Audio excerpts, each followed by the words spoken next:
Selamat pagi anak-anak, kita berjumpa kembali dalam pembelajaran IPA. Pada pertemuan kali ini, kita akan belajar materi bab 3 mengenai pewarisan sifat pada makhluk hidup. Anak-anak, coba kalian pikirkan, mengapa setiap orang akan tercipta berbeda? Ada orang yang terlahir dengan kulit putih, ada juga orang yang terlahir dengan kulit hitam. Ada orang yang terlahir dengan mata sipit, ada juga yang terlahir dengan mata bulat. Ada orang yang terlahir dengan rambut lurus, dan ada juga yang terlahir dengan rambut keriting. Nah, perbedaan yang kita miliki itu tidak terlepas dari yang namanya gen. Gen adalah kode genetik yang diwariskan oleh orang tua kepada anaknya yang menjadi penentu dari sifat setiap makhluk hidup. Maka perlu kita sadari bahwa Tuhan menciptakan kita dengan berbagai macam perbedaan. Bahkan kalau anak-anak pikirkan, orang kembar identik sekalipun akan memiliki berbagai macam perbedaan. Untuk itu, marilah jadikan perbedaan sebagai kekuatan, bukan sebagai awal sebuah perpecahan. Karena yang berbeda, jika mampu bersatu, akan menjadi sesuatu yang indah, layaknya perpaduan warna pada pelangi. Makhluk hidup akan mewariskan sifat-sifat yang ia miliki kepada keturunannya. Proses pewarisan sifat tersebut diatur oleh materi genetik yang ada di dalam inti sel. Materi genetik itu merupakan substansi yang dapat diwariskan oleh orang tua kepada anaknya. Nah, apa saja yang termasuk materi genetik? Yang pertama ada yang namanya DNA. Yang kedua ada yang namanya RNA. Nah, untuk dapat memahami di mana letak materi genetik tersebut dalam tubuh makhluk hidup, maka anak-anak ingat kembali materi tentang sel pada slide berikutnya. Anak-anak, di dalam sel terdapat inti sel. Saat sel akan membelah, maka kromosom akan memadat. Bentuknya anak-anak bisa lihat pada gambar. Ada beberapa bagian kromosom. Yang pertama adalah telomer. Telomer ini merupakan daerah terujung pada kromosom. Kemudian ada lengan pendek, lengan panjang, sentromer yang terletak hampir di bagian tengah kromosom. Satu lengan panjang misalnya itu disebut dengan istilah kromatin. Kalau dua lengan panjang yang berjajar itu disebut sebagai kromatin berpasangan. Jika kromosom ini kita bahas lebih dalam lagi, maka terdapat bagian-bagian seperti pada gambar. Ada yang namanya matriks, locus, chromiol, chromonema, satelit, lengan kromosom, kemudian ada sentromer.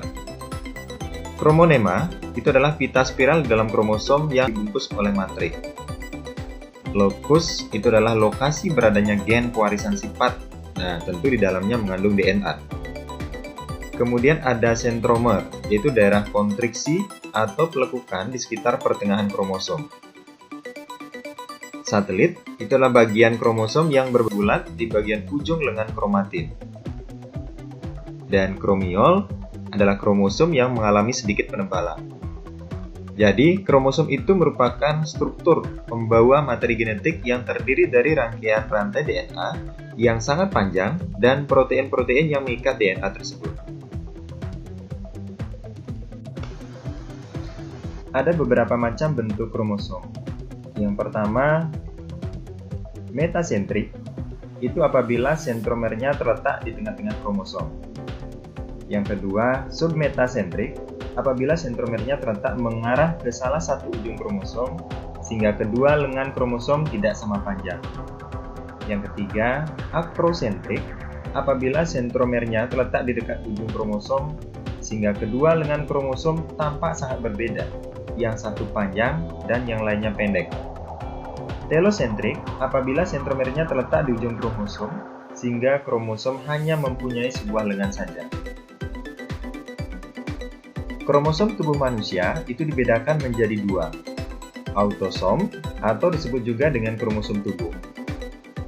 Autosom ini berfungsi menentukan ciri-ciri tubuh manusia. Manusia mempunyai 44 buah atau 22 pasang autosom.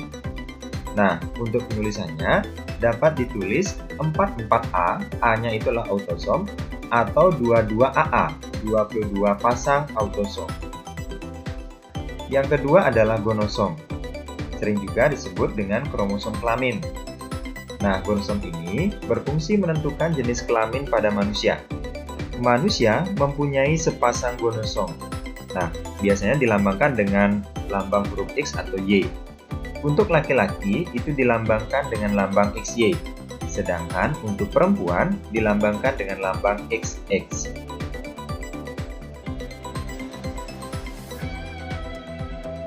Nah, anak-anak bisa lihat, ini adalah gambar kromosom tubuh manusia sebelum sel membelah.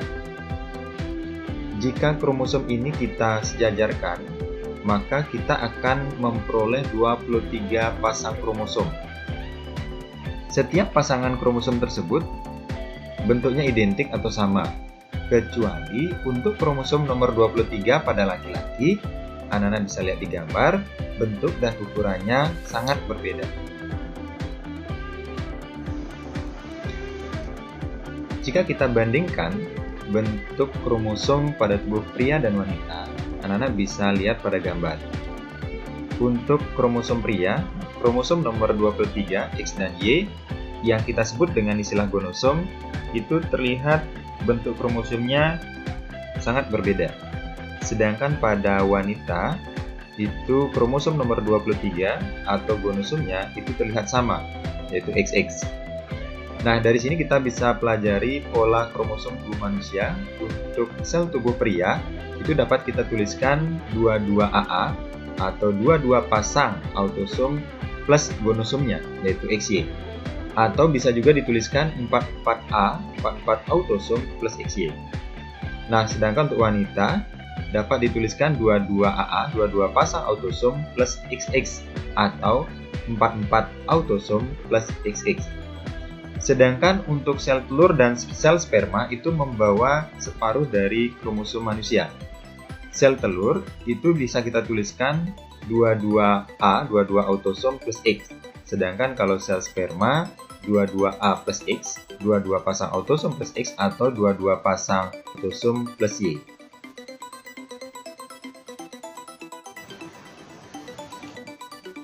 Nah, untuk pria, sel spermanya membawa 22 pasang autosom plus X atau dapat juga membawa 22 pasang autosom plus Y. Sedangkan untuk sel telur pada wanita itu membawa kromosom 22A plus X. Nah, jika sel sperma 22A plus X bertemu dengan sel telur 22A plus X, maka nanti akan menghasilkan keturunan dengan jumlah kromosom 44A plus XX. Artinya, keturunan yang dihasilkan berjenis kelamin wanita.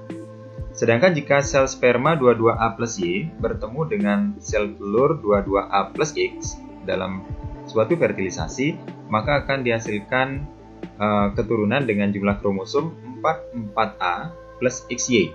Artinya keturunannya akan terlahir dengan jenis kelamin laki-laki. Anak-anak, seperti yang sudah kita pelajari, bahwa di dalam sel terdapat inti sel, di mana di dalam inti sel terdapat benang-benang kromatin. Dan sebelum sel itu membelah, benang-benang kromatin ini akan membentuk kromosom. Nah, jika kromosom ini kita perbesar, maka kromosom itu sebenarnya adalah gulungan dari benang-benang yang sangat halus dan panjang, yang kita sebut dengan benang kromatin. Benang kromatin ini terikat oleh molekul yang kita sebut dengan molekul histon atau protein histon. Jika kita perbesar kembali, maka gulungan benang-benang ini terdiri dari gulungan benang-benang yang lebih halus lagi, yang bentuknya berpilin ganda, atau bahasa kerennya kita sebut dengan double helix.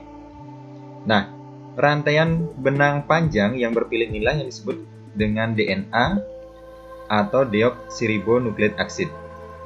Dan di dalamnya terdapat pasangan-pasangan basa sebagai kode-kode genetik. Nah, DNA atau deoksiribonukleik acid itu merupakan molekul yang berbentuk double helix yang membawa kode genetik atau sifat-sifat dari makhluk hidup atau kita sebut dengan istilah gen. Nah, di dalamnya juga terdapat RNA atau nucleic acid, merupakan salah satu dari materi genetik yang terdiri dari nukleotida berbentuk single helix. DNA, deoksiribonukleik acid. DNA memiliki struktur berupa untaian ganda yang berpilin. Jika kita pelajari lebih detail, maka akan tampak seperti pada gambar berikut. DNA tersusun atas nukleotida yang berikatan satu sama lain dan jumlahnya sangat banyak. Nah, apa itu nukleotida? Nukleotida ditunjukkan oleh garis putus-putus berwarna merah yang terdiri dari 3 komponen utama. Apa saja penyusun dari nukleotida? Nah, yang pertama adalah gugus fosfat yang ditunjukkan oleh lingkaran. Yang kedua adalah gula pentosa yang ditunjukkan dengan gambar segi 5. Penta berarti 5. Nah, gula pentosa itu tersusun atas gula deoksiribosa. Yang ketiga adalah basa nitrogen. Basa nitrogen itu tersusun atas basa purin dan basa pirimidin. Basa purin penyusunnya adalah adenin dan guanin. Adenin dilambangkan dengan huruf A, sedangkan guanin dilambangkan dengan huruf T. Sedangkan basa pirimidin tersusun atas timin dan sitosin. Timin dilambangkan dengan huruf T dan sitosin dilambangkan dengan huruf C. Antara sitosin dan guanin itu sudah merupakan satu paket yang saling berpasangan, sedangkan adenin selalu berpasangan dengan timin. Susunan dari basa nitrogen dari atas ke bawah itu akan mempengaruhi perbedaan sifat pada makhluk hidup. Nah, DNA itu sendiri berfungsi sebagai pembawa informasi genetik dan berfungsi juga dalam mengatur sintesis protein. Berbeda dengan DNA, RNA atau ribonucleic acid itu adalah struktur pendek, tunggal, dan tidak berpilin. Hanya saja penyusun dari RNA hampir sama dengan DNA. RNA juga tersusun atas nukleotida yang saling terikat satu sama lain. Setiap nukleotida terdiri dari gugus fosfat, kemudian tersusun juga oleh gula pentosa. Kalau pada DNA, gula pentosanya adalah berupa gula deoksiribosa, sedangkan kalau pada RNA, gula pentosanya itulah gula ribosa. Basa nitrogen untuk RNA, basa purin terdiri dari adenin dan guanin. Nah, basa ini sama dengan basa pada DNA. Tetapi untuk basa pirimidin pada RNA, itu tersusun atas urasil dan sitosin. Nah, urasil ini sebagai pengganti dari timin pada DNA. Dalam tubuh manusia, RNA berperan sebagai pembawa informasi genetik dan menerjemahkannya dalam bentuk sintesis berbagai macam protein. Nah, anak-anak, dari pembahasan kita mengenai DNA dan RNA, maka dapat diambil kesimpulan dalam bentuk tabel perbedaan antara DNA dan RNA. Nah, kalau kita lihat dari bentuknya, DNA itu berbentuk rantai panjang, ganda, dan berpilin, atau bahasa kerennya double helix. Sedangkan kalau RNA, bentuknya berupa rantai pendek, tunggal, dan tidak berpilin. Komponen gula penyusunnya untuk DNA itu tersusun atas gula deoksiribosa. Sedangkan kalau RNA tersusun atas gula ribosa. Sedangkan untuk basa nitrogennya, DNA untuk purin tersusun atas adenin dan guanin. Untuk pirimidin tersusun atas timin dan sitosin.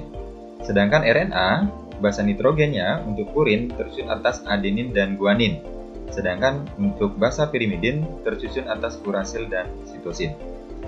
Untuk jumlahnya, DNA jumlahnya tetap, tetapi untuk RNA jumlahnya akan selalu berubah sesuai dengan jumlah protein yang akan disintesis. Jika kita lihat dari fungsinya, DNA berfungsi sebagai pembawa informasi genetik dan mengatur sintesis protein. Sedangkan untuk RNA itu berfungsi sebagai pengatur sintesis protein. Yang ketiga, kita bahas tentang gen. Nah, mana yang disebut dengan gen? Di dalam kromosom terdapat substansi genetik yang dapat menentukan sifat individu, yaitu DNA. DNA membawa informasi genetik berupa basa-basa nitrogen. Segmen DNA tertentu akan mengkode sifat-sifat tertentu. Segmen-segmen DNA tersebut itulah yang disebut dengan gen. Anak-anak, setelah kita belajar tentang kromosom, materi genetik, DNA dan RNA, kemudian yang terakhir ada gen, berikutnya kita belajar peran materi genetik dalam penentuan sifat. Sifat yang diturunkan makhluk hidup dari induk kepada anaknya dibedakan menjadi dua. Ada sifat yang tidak tampak, kita sebut dengan genotip, dan sifat yang tampak, kita sebut dengan fenotip. Genotip merupakan sifat yang tidak dapat diamati secara langsung. Genotip dinyatakan dalam simbol huruf. Huruf besar melambangkan sifat dominan. Sifat dominan adalah sifat yang menutupi gen pasangannya. Huruf kecil melambangkan sifat resesif. Sifat resesif itulah sifat yang tertutupi oleh gen pasangannya. Setiap sifat memiliki genotip yang terdiri dari dua huruf. Nah, contoh simbol genotip. Untuk gen warna merah itu dilambangkan dengan huruf M besar. Sedangkan gen warna putih dilambangkan dengan huruf M kecil. Pasangan M besar dan M kecil ini disebut dengan alel atau alela. Penulisan genotipnya adalah M besar, M kecil. Jika kita anggap warna merah yang dilambangkan dengan M besar itu adalah sifat dominan, maka untuk genotip M besar itu menunjukkan warna merah. M besar, M kecil menunjukkan warna merah. Sedangkan M kecil menunjukkan warna putih.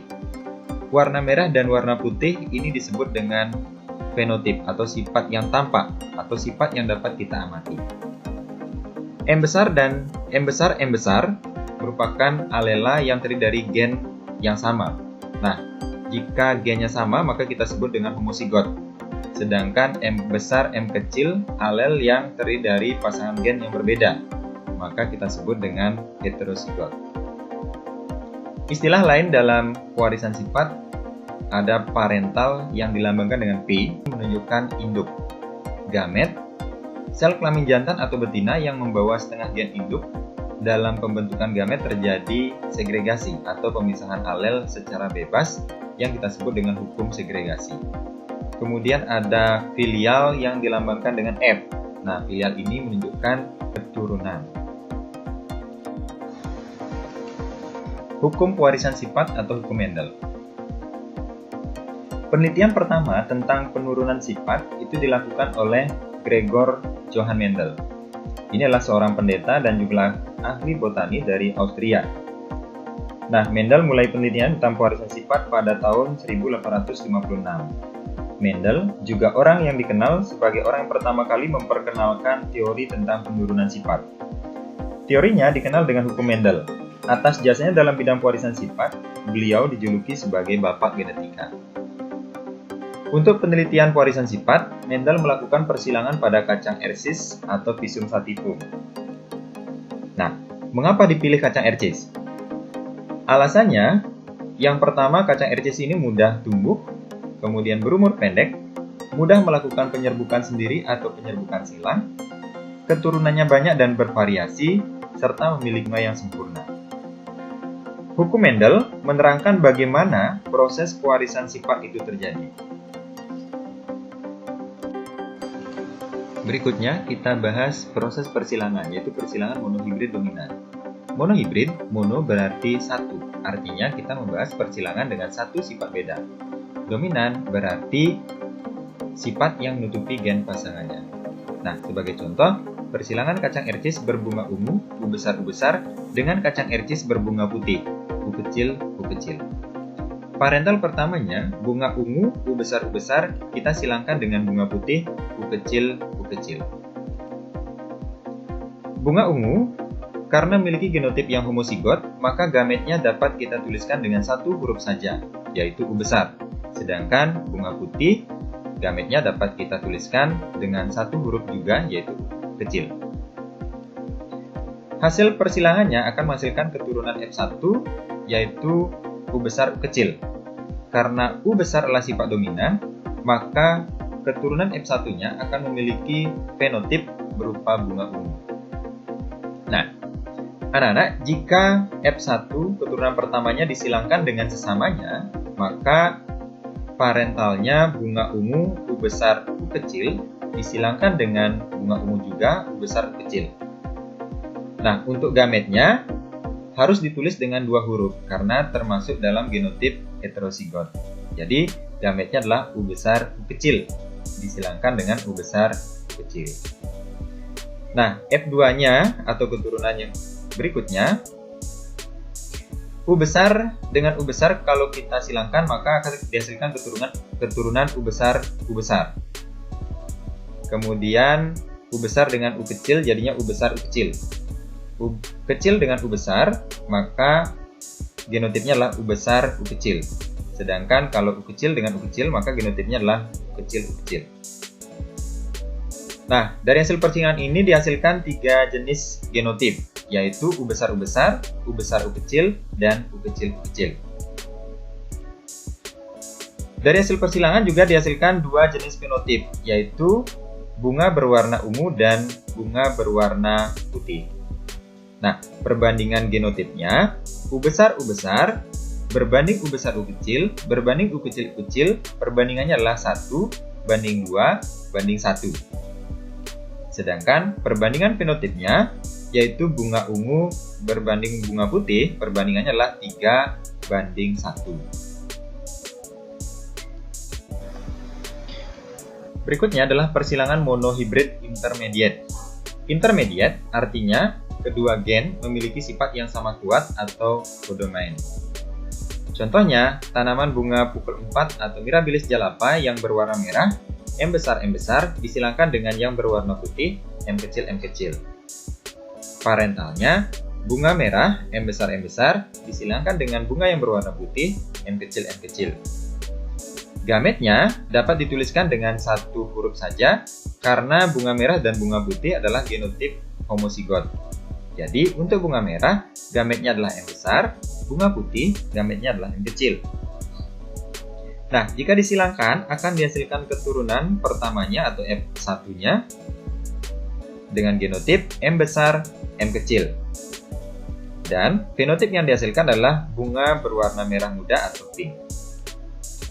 Jika keturunan pertama ini kita silangkan dengan sesamanya, maka parentalnya bunga berwarna merah muda, M besar, M kecil, disilangkan dengan bunga berwarna merah muda, M besar, M kecil.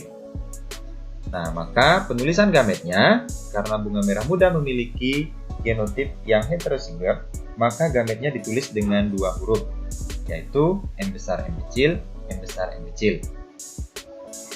Dari hasil persilangannya akan dihasilkan filial atau keturunan. M besar, maka akan menghasilkan genotip M besar, yaitu bunga berwarna merah. M besar dengan M kecil akan dihasilkan genotip M besar M kecil, yaitu bunga berwarna merah muda. M kecil M besar, maka dihasilkan genotip M besar M kecil, yaitu bunga yang berwarna merah muda. Dan M kecil dengan M kecil menghasilkan genotip M kecil, yaitu bunga yang berwarna putih. Dari hasil persilangan ini, kita akan menemukan 3 jenis genotip, yaitu M besar M kecil, dan M kecil. Dari hasil persilangan juga dihasilkan 3 jenis fenotip atau sifat yang tampak, yaitu bunga yang berwarna merah, bunga yang berwarna merah muda, dan bunga berwarna putih. Perbandingan genotipnya, M besar banding M besar M kecil berbanding M kecil itu adalah 1 banding 2 banding 1. Sedangkan perbandingan fenotipnya, yaitu merah berbanding merah muda berbanding putih, itu adalah 1 banding 2 banding 1. Nah, berdasarkan persilangan dilakukan, Mendel mengemukakan rumusan yang disebut dengan hukum 1 Mendel, atau disebut juga dengan hukum segregasi, yang menyatakan bahwa pada waktu pembentukan gamet terjadi segregasi atau pemisahan alel secara bebas dari diploid menjadi haploid. Misalkan, genotip tanaman U besar U kecil akan mengalami segregasi, maka gamet yang dibentuk akan membawa gen U besar dan U kecil. Anak-anak, demikian yang dapat kita pelajari untuk pertemuan kali ini. Untuk minggu depan, anak-anak akan belajar tentang hukum 2 Mendel dan kelainan genetik. Semoga bermanfaat dan tetap semangat belajar.